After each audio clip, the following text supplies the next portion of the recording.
सबैले आज एउटा प्रश्न गरिराखेका छन्। 4 महिनापछि स्वतः अवकाश प्राप्त गर्ने एकजना राष्ट्र सेवकमाथि यो हदको मानमर्दन सरकारले किन गर्यो? मान्छेले यो खोजिरहेको छ र सोचिरहेको छ। सायद सरकारलाई 4 महिना पर्खने धैर्यता छैन। सरकार आफ्नो औचित्य गुमाउँदै गइरहेको छ। जुन प्रयोजनको लागि सरकार बनेको दाबी गर्दै आइराखेको थियो, ती सबै औचित्यहरू नाकाम साबित हुँदै गइराखेका छन् र औचित्य साबित गर्न सकिरहेको छैन। सायद 4 महिना पनि टिक्न सकिन्छ भन्ने आत्मविश्वास गुमाएको कारणले होला 4 महिना अगावै सरकार विद्युत प्राधिकरणको प्रबन्ध निर्देशकलाई बर्खास्ती गर्ने निर्णयमा पुग्दछ।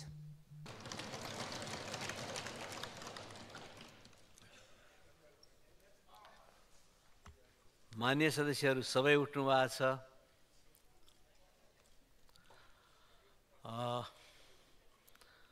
मान्य सदस्यहरू के राख्नको लागि उठ्नु भएको छ? प्रतिपक्षी बेन्च सबै उठ्नु भएको छ। अब प्रतिपक्षी दलको तर्फबाटै मान्य सदस्य शक्तिबहादुर बस्नेतले 5 मिनटभित्र किन उठ्नु भएको छ र के कुरा राख्न खोज्नु भएको छ आफ्नो कुराहरू राख्नुहोस्। बाँकी मान्य सदस्यहरू आसन ग्रहण गर्नुहोस्। सम्मान्य सभामुख महोदय, परिवर्तित व्यवस्थाप्रति जनताका धेरै अपेक्षाहरूमा बढोत्तरी भएको छ। बदलिँदो राजनीतिक परिस्थितिमा राष्ट्रिय हितका मुद्दाहरू थप गम्भीर र संवेदनशील बन्दै गइराखेका छन्। तर सरकार यी सबै विषयहरूप्रतिलाई व्यवस्था गरिराखेको छ र बेखबर जस्तै देखिन थालिराखेको छ। सभामुख महोदय, राज्यका महत्त्वपूर्ण अङ्ग र निकायहरूलाई आफ्नो नियन्त्रणमा लिएर सरकार सर्वसत्तावादको अभ्यास गर्न उद्यत भइराखेको छ। सरकार उसो त स्वार्थ समूहहरूको पृष्ठपोषण र बैशाखीमा निर्मित भएको कारणले स्वार्थ समूहहरूको बिचौलियाहरूको हित रक्षाको निम्ति आफूलाई समर्पित गर्नु सरकारको नियत र नियति बनिरहेको छ। सभामुख महोदय, लोकतन्त्रमा सङ्ख्या महत्त्वपूर्ण कुरा हो, तर सङ्ख्याका पहाडहरू जनचाहनाको सामु गल्याम गुलम ढलेका इतिहासहरू अनुभवहरू हाम्रो वरिपरि छन्। सरकारले यसतर्फ ध्यान दिइराखेको देखिँदैन। म सरकार यसतर्फ पनि बेखबर जस्तो देखिराखेको छ। सभामुख महोदय, यति बेला सरकारले 2/3 सामर्थ्य एक राष्ट्र सेवकको मानमर्दन गर्न, अपमानित गर्न र एउटा निश्चित सार्वजनिक संस्थालाई तेजोवध गर्नको लागि आफ्नो सामर्थ्य प्रदर्शन गरिराखेको छ। सभामुख महोदय, स्पष्टीकरणको नौटङ्की विद्युत प्राधिकरणका प्रबन्ध निर्देशक कुलमान घिसिङलाई विभिन्न बहानामा स्पष्टीकरणको नौटङ्की रचेर आफ्नो गलत करतुतलाई छोप्ने दुष्प्रयत्न समेत सँगसँगै गरिराखेको छ। विद्युत प्राधिकरणको प्रबन्ध निर्देशक कुलमान घिसिङको बर्खास्ती, बक्यौता उठाउन नदिने, जलमाफियाहरूको स्वार्थ पुरा गर्ने, विद्युत प्राधिकरणलाई बिचौलियाहरूको हातमा सुम्पने, यिनै र यस्तै उद्देश्यहरूमा आधारित छ भन्ने कुरा आम जनताले राम्रोसँग चाहिँ बुझेको छ र आम जनता यो विषयमा स्पष्ट पनि छ। कहिलेकाहीँ लाग्छ सबैले आज एउटा प्रश्न गरिराखेका छन्। 4 महिनापछि स्वतः अवकाश प्राप्त गर्ने एकजना राष्ट्र सेवकमाथि यो हदको मानमर्दन सरकारले किन गर्यो? मान्छेले यो खोजिरहेको छ र सोचिरहेको छ। सायद सरकारलाई 4 महिना पर्खने धैर्यता छैन। सरकार आफ्नो औचित्य गुमाउँदै गइरहेको छ। जुन प्रयोजनको लागि सरकार बनेको दाबी गर्दै आइराखेको थियो, ती सबै औचित्यहरू नाकाम साबित हुँदै गइराखेका छन् र औचित्य साबित गर्न सकिरहेको छैन। सायद 4 महिना पनि टिक्न सकिन्छ भन्ने आत्मविश्वास गुमाएको कारणले होला 4 महिना अगावै सरकार विद्युत प्राधिकरणको प्रबन्ध निर्देशकलाई बर्खास्ती गर्ने निर्णयमा पुग्दछ। यहाँ गजबको कुरा सुनिरहेको छ। हुनुपर्ने थियो एउटा कुशल व्यवस्थापकलाई पुरस्कृत गर्ने, राम्रो काम गर्नेहरू पुरस्कृत हुन्छन् भन्ने एउटा सन्देश प्रवाह गर्नुपर्ने, सबै राष्ट्र सेवकहरूको मनोबल उच्च बनाउनु पर्ने र राष्ट्र निर्माणमा सबैलाई लाग्न उत्प्रेरित गर्नुपर्ने कुरा यसो थियो। तर सरकार उल्टै बाटो हिँडिराखेको छ। म केही दृष्टान्त राख्न चाहन्छु। सभामुख महोदय, नेपालमा लोड सेडिङको अन्त 2072-73 पछि भयो। यहाँ भन्ने गरिएको छ लोड सेडिङको अन्त सरकारका मन्त्रीले हाकाहाकी भनिरहनु भएको छ।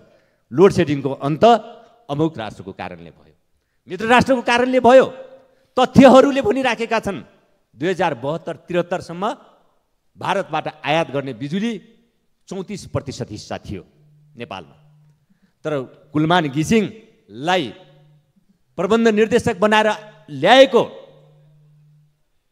अर्को वर्षमा हेर्दा केवल त्यो प्रतिशत 35 मात्र पुगेको छ। 34बाट 35% मात्र भएको छ। कुलमान घिसिङ नियुक्ति भएको 45 दिनभित्रमा काठमाडौँ र पोखरा लोड सेडिङ मुक्त भएको छ। सभामुख महोदय, अब यो कुरा दिनको घाम जत्तिकै छर्लङ्ग हुँदै अनि लोड सेडिङको अन्त भारतको कारणले भएको हो, मित्र राष्ट्रको कारणले भएको हो, अरू कारणले भएको हो, यसो भनिरहनुको अर्थ के हो? यसो किन भनिरहेको छ सरकार? हामी जवाब खोजिरहेका छौँ सभामुख महोदय। यस सँगसँगै लोड सेडिङको अन्त्य त भयो। हाल 99% जनताले विद्युत पहुँच पाएका छन्। पहिले वर्षायाममा समेत भारतबाट विद्युत आयात गर्नुपर्ने अवस्था थियो। विगत 3 वर्षदेखि नेपालले भारतलाई विद्युत निर्यात गरिरहेको छ। 79-80मा विद्युत निर्यातबाट करिब 18 अरब आम्दानी भएको कुरा हामी सबैलाई थाहा छ। बङ्गलादेशलाई पनि विद्युत निर्यात सुरु गरिएको छ। सहज आपूर्तिका कारण नेपालमा विद्युत खपत 3 गुणा वृद्धि पनि भएको छ। 20 युनिटभन्दा कम विद्युत खपत गर्ने ग्राहकलाई निःशुल्क अथवा न्यूनतम दस्तुर 30 रुपियाँ मात्रमा करिब 22 लाख घरधुरीले यो सेवा प्राप्त गरिराखेका छन् र निःशुल्क सेवा प्राप्त गरिराखेका छन्। विद्युत उत्पादन वृद्धि 8 वर्षमा 4 गुणा हुन पुगेको छ। मान्य सदस्य संक्षिप्त गर्नु। त यी सबै यो विवरणहरू यहाँ लामो एउटा फहरिस्त छ। यो सबै विवरणहरू हेर्दा एक राष्ट्र सेवकलाई, कुशल व्यवस्थापकलाई पुरस्कृत गर्नुपर्ने हुन्थ्यो, सम्मानित गर्नुपर्ने हुन्थ्यो, ताकि अरू सबै राष्ट्र सेवकहरूको मनोबल उठोस्। तर फेरि पनि यहाँ अपमानितै गर्ने बाटो सरकारले रोज्यो। किन भन्दा सरकारले को आदेश पालना गरेन रे। कस्तो आदेश पालन भएन सभामुख महोदय? म यो प्रश्न गर्न चाहन्छु। हुकुमी आदेश, स्वेच्छाचारी आदेशको पालना हुकुमी शासनमा मात्र हुन्छ, लोकतन्त्रमा हुँदैन सभामुख महोदय। विद्युत बक्यौता नउठाउँ, विद्युत बक्यौता उठाउनको लागि लाइन काट्न हुँदैन भनेर दिने आदेश पालन गर्नु लोकतन्त्रमा के राष्ट्र सेवकको दायित्व हुन्छ? यो कर्तव्य पूरा गर्न बाध्य हुन्छ एक राष्ट्र सेवक। सम्माननीय प्रधानमन्त्रीजीले पनि कुनै बेला हुकुमी शासकहरूका आदेशहरू र फरमानहरूलाई व्यवस्था गरेर हिँड्नु भएको थियो। अनि उहाँले गर्ने तिनै आदेशहरू, त्यस्तै प्रकृतिका आदेशहरू पालना गर्नुपर्ने बाध्यता नथोपरियोस्, थोपर्न हुँदैन। त्यसकारण सभामुख महोदय, अब मैले अन्तमा यो सबै परिस्थितिमा यो जे बाटो सरकार हिँडिराखेको छ, राज्यका अङ्गहरूलाई, निकायहरूलाई कमजोर बनाउने, आफ्नो नियन्त्रणमा राख्ने, स्वेच्छाचारी ढङ्गले त्यसको चाहिँ दुरुपयोग गर्ने र सर्वसत्तावाद लागू गर्ने जुन बाटोमा सरकार हिँडिराखेको छ, हामी यसको सख्त प्रतिवाद गर्दछौँ र सख्त विरोध गर्दछौँ। सभामुख महोदय, अहिले पछिल्लो समयमा विद्युत प्राधिकरणका प्रबन्ध निर्देशकमाथि जुन प्रकारको हरकत सरकारले गर्यो, यो बारेमा आम नेपाली जनताले चासोका साथ हेरिराखेका छन्। प्रमुख प्रतिपक्षी एक जिम्मेवार राजनीतिक दल हुनुको नाताले, प्रतिपक्षी जिम्मेवार राजनीतिक दलहरू हुनुको नाताले जनताको यस प्रकारको चासोप्रति, जनताको यस प्रकारको सरकारप्रति हाम्रो गम्भीर ध्यानाकर्षण भएको छ र हामी चाहन्छौँ सरकार यस प्रकृतिको निर्णय फिर्ता ल्याओस् र त्यसको निम्ति प्रधानमन्त्रीजीले आएर संसदलाई यस बारेमा भएका समग्र कुराको जानकारी तत्काल गराउनु पर्दछ र प्रधानमन्त्रीजीले यो गम्भीर राष्ट्रिय सरोकारको विषय आज जे बनिराखेको छ, जनसरोकारको विषय बनिराखेको छ, यस बारेमा संसदलाई जानकारी नगराउँदासम्म संसद सुचारू हुन नसक्ने जानकारीमा प्रमुख प्रतिपक्षी दल लगायत प्रतिपक्षी दलको तर्फबाट गराउन चाहन्छु। धन्यवाद।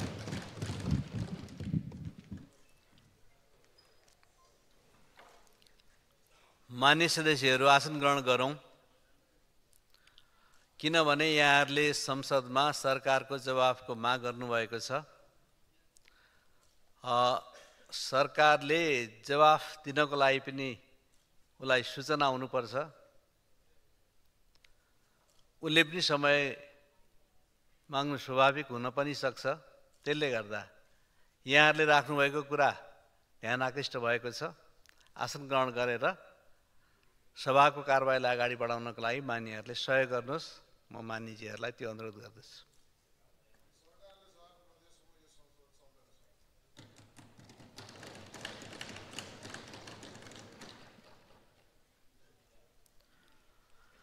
मान्य सदस्यहरू, यहाँहरूले राख्नुभएको कुरा सदनमा जानकारी भयो। सदनका कारबाही, नियमित कारबाहीहरूको महत्त्व यहाँहरूलाई पनि थाहा छ। अहिले हामी धेरैवटा विधेयकहरूलाई सम्पन्न गरेर कानुन बनाउने क्रममा गतिका साथ लाग्नु परेको र लागिरहेको स्थिति छ। सबै मान्यजीहरूको त्यत्तिकै सहयोग र तत्परता र यहाँहरूको सक्रियता बिना यो सम्भव छैन।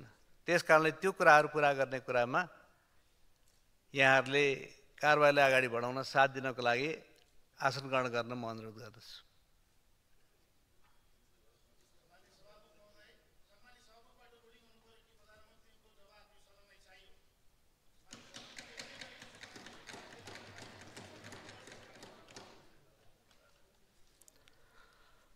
मान्य सदस्यहरू आसन ग्रहण गरौँ र आसन ग्रहण गरिसकेपछि बाँकी कारबाहीको बारेमा के गर्ने, चित्त बुझ्ने नबुझ्ने त्यस पछाडिको कुराहरू आउँछ। त्यसैले मैले यहाँहरूलाई आसन ग्रहण गर्नको लागि अनुरोध गरेको छु।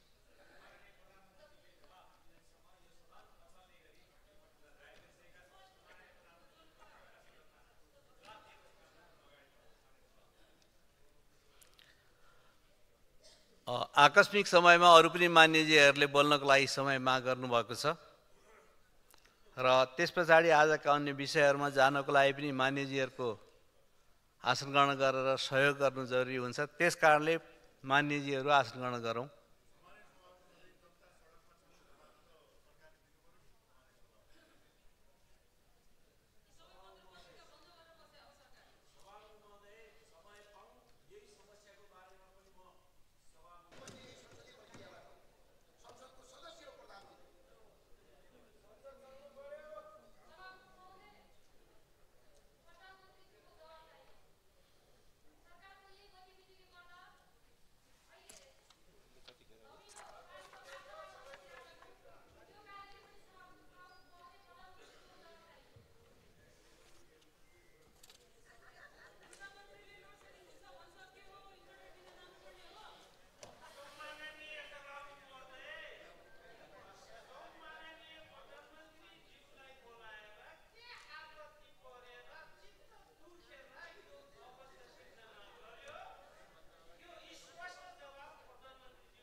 मान्य सदस्यहरू, संसद सञ्चालन गर्नको लागि मान्यहरूको भूमिका नै निर्णायक हो।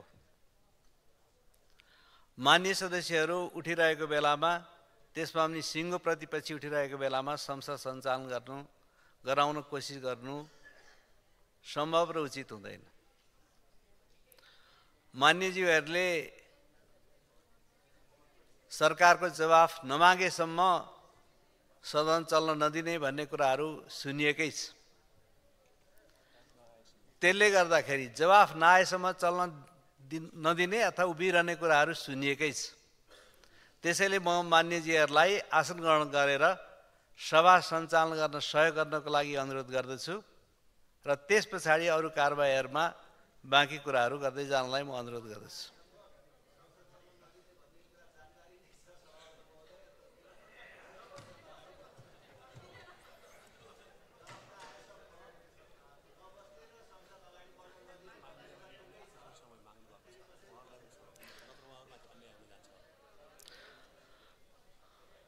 मान्य सदस्यहरू, मैले अघि पनि भने अरू पनि मान्य सदस्यहरूले आकस्मिक समयमा आफ्ना कुराहरू राख्न खोज्नु भएको छ।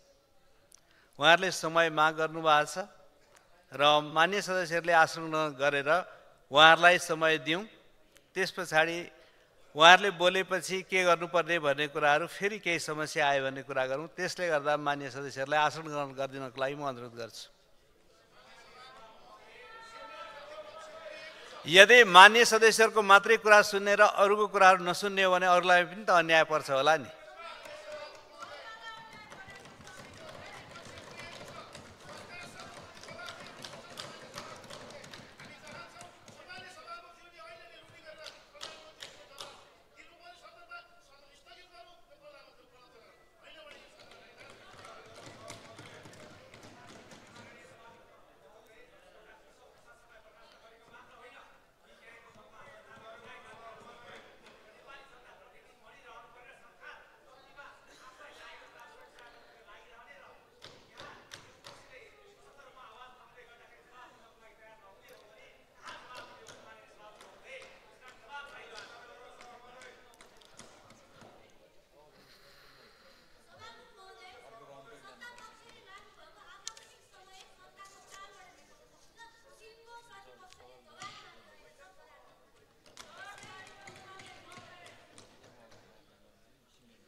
मान्य सदस्यहरू आसन ग्रहण गरेर छलफल अगाडि लाने वातावरण बनाइदिनको लागि म अनुरोध गर्छु।